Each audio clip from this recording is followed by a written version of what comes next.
Understanding the marital status, widowed, in English.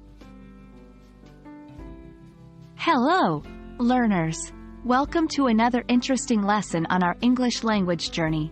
Today, we will delve into the topic of marital status, with a specific focus on the term, widowed. This word holds a significant place in the family and relationships vocabulary. Let's dive right in. The term, widowed, is a marital status used to describe a person whose spouse has passed away and who has not remarried.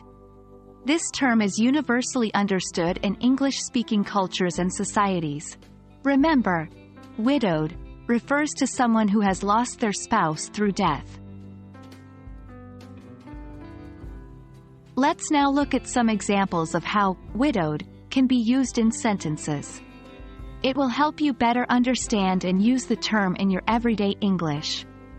1. My grandmother has been widowed for 10 years now. 2. He is a widowed man with 2 young children. 3. Many widowed individuals choose to join support groups. In English, widowed can function as both an adjective and a noun. As an adjective, it describes the state of a person, e.g., a widowed woman. As a noun, it refers to a person who has lost a spouse, e.g., she is a widow. This versatility allows for diverse usage in conversations and writings. That wraps up our lesson on the marital status, widowed. I hope this video has helped clear up its meaning and usage in the English language.